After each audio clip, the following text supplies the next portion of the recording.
পাকিস্তানের সাবেক প্রধানমন্ত্রী ইমরান খান ও তার স্ত্রী বুশরা বিবির ইদ্যত মামলার সাজা স্থগিত করার আবেদনের বিষয়ে আগামী 10 দিনের মধ্যে সিদ্ধান্ত নেওয়ার নির্দেশ দিয়েছে ইসলামা হাইকোর্ট।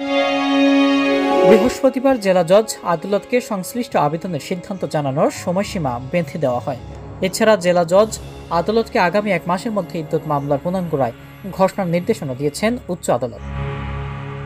গণমাধ্যমে বলা হয়েছে, বৃহস্পতিবার সকালে ইমরান ও তার স্ত্রী ইদ্যত মামলার বিষয়ে দ্রুত সিদ্ধান্ত নেওয়ার এবং নির্দেশ দিয়েছেন ইসলামাবাদ হাইকোর্টের বিচারপতি মিঙ্গুল হাসান আরঙ্গজেব।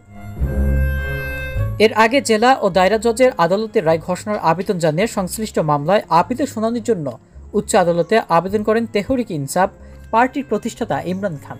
এছাড়া ইদ্যত মামলা ইমরান ও তার স্ত্রী যে সাজা দিয়েছিল আদালতে তা স্থগিত প্রেক্ষিতে তা আবেদন করা হয়েছিল, তার সিদ্ধান্ত জানতে চেয়েছিলেন বুশরা বিবি।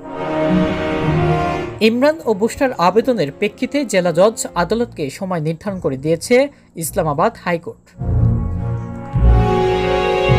উল্লেখ্য, গত 3 জন বিচারপতি শাহরুখ আরুজ্জামানদের আবেদনের ভিত্তিতে ইমরান ও বুশরার বিবাহ সম্পর্কিত ইদ্যত মামলা জেলা ও দায়রা আদালতে স্থানান্তর করেছে ইসলামাবাদ হাইকোর্ট।